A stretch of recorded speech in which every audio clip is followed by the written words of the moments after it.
Hi all, I'm Bari Italy, and as you know, these videos are all about touring on your motorbike without upsetting your everyday life for those that can't commit to longer durations. This video illustrates the restart of the trip. The bikes have been stored in Bari, Italy, safely and securely, and most importantly, for free. How did I do this? Just watch away, and I'm going to give you some tips on how to do this. If you like or enjoy what I'm saying, you find it useful, hit the subscribe button, hit the like button and hit the bell button, and you'll receive updates automatically. Okay, so we've just collected the bikes here from Lello in Bari. Lello is Vito's father. He's been amazing taking care of the bikes. And we owe him and we're really happy for that. So you're going to try and start the bike up, see if it works? Yeah. Thank you so much. Thank you. Okay, so here is my tips for finding free parking in between stages if you're leaving your bike for an extended period of time, for example like I did for the winter. The first thing to do is to reach out to your friends on social media and let them know. They may not live overseas, but they may have friends and family that do, so put up a post and let them know where you're going to be. Then, another good idea is to join the Facebook groups for adventure tourers. There are many out there, and they are full of like-minded people like you, just like us, and many of them are only too glad to help. When I was looking to store our two bikes for the winter, in the end I had 3 choices of places I could leave it. I was really amazed at how many people were pleased to help.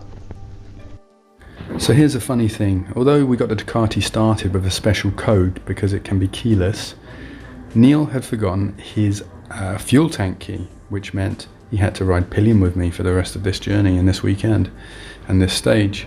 So anyways, we headed off to Polignano and Mare, which you can see in these photos here, which is a very beautiful town in the coast of Puglia. Lots of nice little alleyways and cafes and restaurants to go and have meals and a beer and a drink and so forth. After this, the next stop would be Monopoli. Now Monopoli is only about 15 kilometers away, so that was the next on the agenda. The only thing left for me to do was to drive around these little streets, which was a lot of fun. It seemed to be only possible by motorbikes because there wasn't many vehicles about, and if the vehicles were there, I think they had to be locally registered.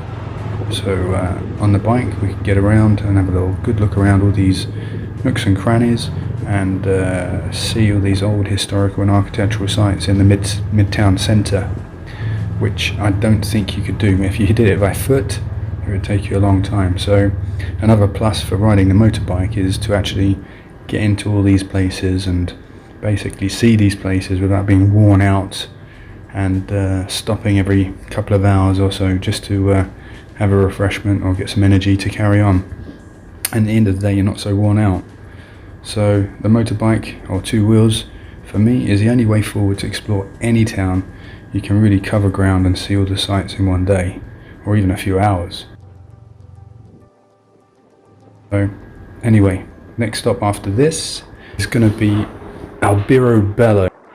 I have a torrid start with me forgetting my keys.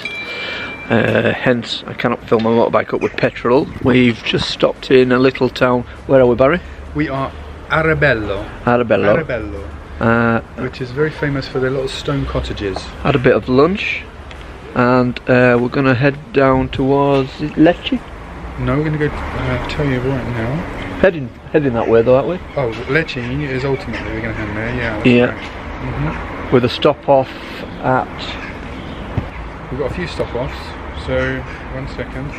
So we are now at Alberobello, and then we're going to go to Martina Franca, and then we're going to go for the medieval towns of Valli, to Sisterino, and then Ostuni, and then Centro Storico in Ostuni, I believe.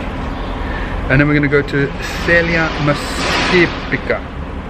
And then we're going to go to Lecce. And Lecce is apparently the jewel of Puglia, allegedly. So oh, right, okay. We'll be the judge of that.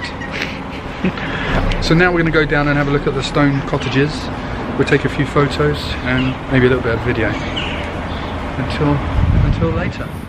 Okay, so basically we arrived in Alberobello, and nothing signals your arrival more than these iconic sites, the Trulli, which are unique conical constructions which are found in the southern Murgia region of this peninsula, and they're very, very pretty.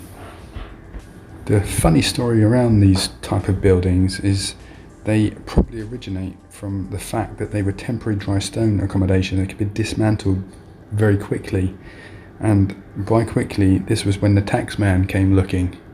So I think that was the origin of these buildings, interestingly enough. When they heard the taxman was imminently arriving, they used to dismantle these buildings into a pile of rubble, and then the taxman came and all he saw was piles of rubble, and when he disappeared they reconstructed them again. That was the origin, I believe.